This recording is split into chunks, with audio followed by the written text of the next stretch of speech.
بسم الله الرحمن الرحيم الحمد لله رب العالمين وسلام على عباده الذين اصطفى.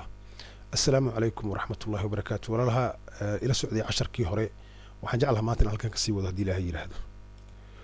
Waxaan soo qaadanay 10 kii horeeyay 18 arrimood oo aan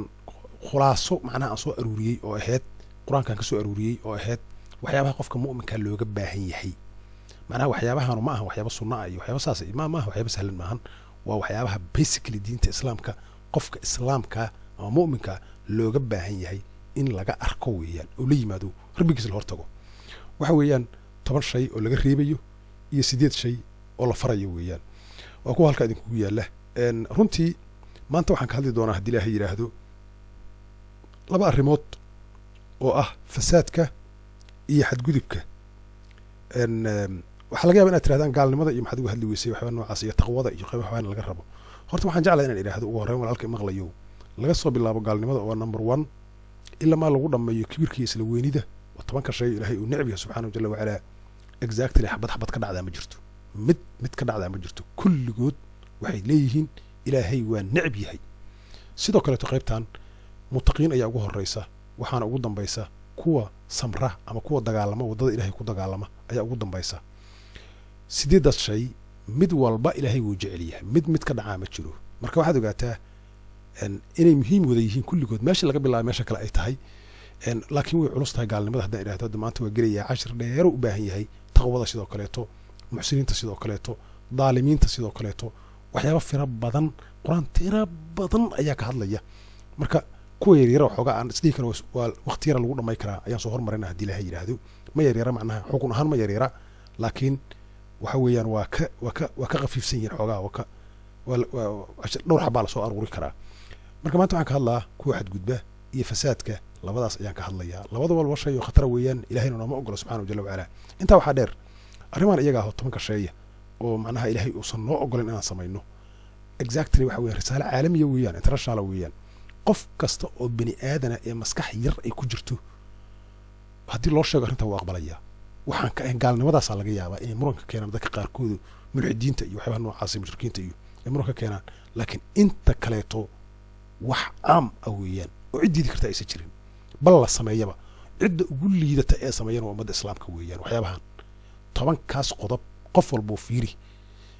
dadka ugu liita ee dabaqa aayadahaas Ilaahay waxaan dhihi karaa ummadda islaamka weeyaan. haddaad noqoto maxay tahay xadgudubka haddaad noqoto maxay tahay khiyaanada iyo qishka haddaad noqoto faanka isla weynida haddii ay noqoto fasaadka haddii ay noqoto farxadda iyo buqbaqda iyo iska kabadbadiska haddii ay noqoto dulmiga iyo gardarrada haddii ay noqoto dembiyada la isaga dhiiranayo haddii ay noqoto israafka iyo xadgudubka la sameeyo xoolaha maxay tahay lagu xadgudbayo haddii ay noqoto kibirka iyo isla weynida exactly dadka ugu liita ayaan runtii marka runta sheegno weeyaan. marka ala kulli xaal aayadahan Ilaahay in la dabaqaa la rabaa walaha sharafta lahu la soco waan bilaabayna hadii Ilaahay yiraahdo fasaadan ka hadlayna maanta. fasaad muxuu quraanku u yaqaanaa ugu horreyn waxaan jeclahay inaan iraahdo waxyaabaha noocaan runtii inaad barato uma baahnid expert uma baahnid maxay tahay mufti inaad noqoto uma baahnid waa simple weeyaan aad ay u sahlantaa kaliya waxay u baahan tahay inaad aayadaha ka hadlaya hesho ama ujeedada guudba aad ogaataba. ujeedada guud ee fasaad waxa weeyaan fasaad waxa la yiraahdaa shay wanaagsanay oo la kharibaa la yiraahdaa fasaad. wax markoodii hore dabiici ah Ilaahay abuuray sida Ilaahay u abuuray nature-ka saxda ahayd inaad ka bedeshaa la yiraahdaa. masalan qof baa Ilaahay abuuray uu irsaaqay uu koriyay macnaha qof bani aadam Ilaahay sharfa weeyaan waa u timid waa dish macnaha waxaad sameeyday fasaad ayaad sameeyday. maxay haato ii sheegeen qadac dariiqa noqotay bani aadamkii waddo ku maraya oo sidaas u socda ayaad maxay haato waddadii u fariisatay markaasaad maxay haato aad dhibaato ku sameeyday. miisaankeed qaladay oo fasaad ka shaqeeyday waa la is aamini waayay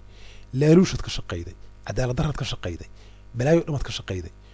dhurtiyaad gubtay baddiyaad wasaqeeyday dadka sun iyo maxay tahay u qaraysay ku baaba'een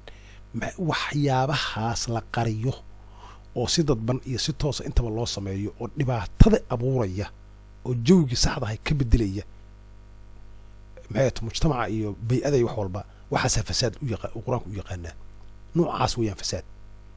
ilaahayna ma jecla subhanahu jalla wa ala. fasaad marka waxaan u fahanay inuu yahay shay laga bedelay dabeecadii Ilaahay u sameeyo saxda ahayd oo xumaan loo bedelay ayaa la yiraahdaa fasaad. waa ka saas u fahmaysaa maxay ahayd dhirtii baxday oo qurux u baxday oo maasha Allah oo u timi dabaad saartay maxay ahayd xayawaankii duurjoogtii wixii xayawaankii dhan ilaahay abuuray subxaanahu jalla wa ala oo u timi iska laysay maxay ahayd wadadii qaadicu dariiqaad noqotay miisaankeed qaladay beeggeed qaladay laaluushad ka shaqayday ama ma ammaan xumaad ka shaqayday isku dirad ka shaqayday waa kaasaha mufsad kaasaa la yidhaahdaa ka gudub waxaan tegaynaa arrinta kaloo muhiimkaa oo ah maxay ahaato kuwa xadgudba muctad la yidhaahdo waxaan jeclahay inaan soo gaabiyo oda ku dheeraynayna casharada muctad maxaa la yidhaahdaa oo qur-aanku u yaqaanaa in allaha laa yuxibu almuctadiin ilahay lihi subxanahu jalla wacala kii horena ilahay wuxuu lahay in allaha laa yuxibu almufsidiin mufsad ilahay ma jecla muctad waa kee xadgudbe weeyaan xadgudbe muctad qur-aanku wuxuu u yaqaanaa ma xadgudbe u yaqaano ilahay uu necb yahay subxanahu jalla wacala waxa weeyaan qofka wuxuu ilahay meeshan ku tilmaamay ayadda ugu horeysa acuudu billahi min ashaytaan waqaatiluu fi sabiili illahi aladiina yuqaatiluunakum walaa tactaduu ina allaha laa yuxibu almuctadiin haddaad dagaalamaysaan la dagaalama kuwa idinla dagaalamaya kuwa idinla dagaalamaya la dagaalama mu'miniine hana xadgudbinina ilahay xadgudubka ma jeclee idan markaad dagaalamayso xataa qofka lama rabo inaad ku xadgudubta lama rabo jirkiisa inaad jarjarta lama rabo inaad maxay tahay si xun u bahdisha lama rabo inaad karaamada ka qaada lama rabo qofka qof bani aadan weeyaan marka xadgudubay noqonaysaa haddaad dhaafsiido xadkii loogu talagalay sidoo kale ayadda ku xigta ilahay wuxuu leeyahay cuna waxyaabaha dayibaadka ee xalaasha ma xalallahu lakum waxyaabaha ilaahay idin xalilay ee arlada yaalla cuna ayuu ilahay leeyahay hana xadgudbinina ilahay ma jecla kuwa xadgudbee cuntaa lagu yiri cun markaasaad balaayo samayday oo waxaad samayday maxay ahaato waxaa jira dadkan takfiirka la yidhahdo waxyaabaha noocaasa runtii anugu fataawaadka ma jecli laakiin way soo gelayaan meeshaan oo kaleeto exactly way soo gelayaan xoolo la qalay oo xalaal ah oo qof macnaha la ogyahay inay xalaal yihiin ayuu inta yimaado u leeyahay xaaraan waayo lama cuni karo muctad weeyaan qofkaas sidoo kaleeto waxaa jirta iyaduna mid tanano cuntaday ka hadlaysaa iyaduna markii gaajo ku qabato waxaa lagu baneeyey inaad cunto xataa doofaarka iyo baktiga inaad cuntaa lagu baneeyey laakiin xadgudub ha samaynin oo macnaha kaydsan ha maagmaagin adoon gaajo kuu haynin wax noocaasa fawdo noocaasa ha samaynin ayadda ku xigta rabbi wuxuu leeyahay udcuu rabbakum tadarucan wakhiifatan inahu laa yuxibu almuctadiin rabbigiin barya adinkoo tadaruc samaynaya isjilcinaya khufyana samaynaya oo macnaha aan jahrayn oo qayliyeynin haddaad la qayliso ilaahay aad tiraa la kor u qayliso ilaahay ma jecla ayad kale ilahay ku leeyahay laa yuxibu allahu aljahra bisuu'i min alqowl in qofku uu qayliyo oo kor u qayliyo ilaahay sideeda maba jeclaba runta haddii la sheego mana loo baahna haddaan qofka dhibaata ku kalifaysaa aysan jirin ama uusan maxay sadaqay wax noocaasa uusan amraynin aduu calaa kulli xaal ilaahay ma jecla kuwa qayliya markay asaga baryaya subxaanahu jalla wacala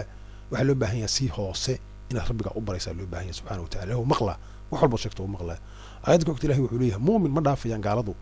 qabiilnimana kuma dhaafayaan maxay tahay dimana kuma dhaafayaan waxay u dhaafayaanna ma jiraan weyn kuwaas waa xadgudbeen uu ilaahay leeyahay kufaartaahu marka waxaad dareemi kartaa muctad ama macnaha muctad marka laga hadlayo waxa weeyaan qofka xadgudubka sameeya oo shaygii sidii saxda ahayd dhaafsiiya maxay ahaato isagoo kharbadaadka mufsad wuxuu ahay shay fiican uu halaynayey maxay ahaato kan waxa weeyaan shaygii fiicnaay maahane xuduuddii loo dhigayo shaygii dhaafsiinayaa oo macnaha waxaan loogu talagelin oo meeshii la imaanayaa wax laga reebay ayuu wax ku darayaa macnaha waa xadgudbe waxaa laga yaabaa inuu xataa fadwo sameeyo oo fadwoodo yidhahdo wax in ilaahayba ogolaynba subxaana wa tacaala oo fadwoodo ama wax ilaahay xalaaleeyey oo yidhahdo xaaraan ama wax ilaahay xarimay oo yidhahdo maxay ahaato waa xalaal oo sidaas uu maxay ahaato muctad ku noqdo ilaahayna ma jecla kuwaas calaa kulli xaal intaas ayaan jeclahay inaan kusoo edleeyo qaybtaan haddii ilaahay yidhaahdo waxaad haysataan maanta haddii ilaahay yidhaahdo muctad iyo mufsad ayaad haysataan oo aan ku tilmaanay oon meeshaan ka aragnay qur-aanka aan ka baranay muctad in la yidhaahdo maxay ahaato badanaa cuntada uu galo oo cuntada cunaa lagu yiri haddaad cunto fara badan cunto oo kaleeto ictidaa ay noqonaysaa xadgudub ay noqonaysaa cunto fara badanaad cuntay israafna way noqon kartaa oo israafka way soo geli kartaa maxay ahaato ii sheegeen maxay ahaato xalaasha iyo xaaraanta wax ilaahay xalilay inaad xaaraantinimaydo ama wax ilaahay xaaraantinimay inaad xalaalayso ictidaa ay noqon kartaa iyaduna marka iska ilaali waxyaabaha noocaas inta ugu wada meelhaasuu galaa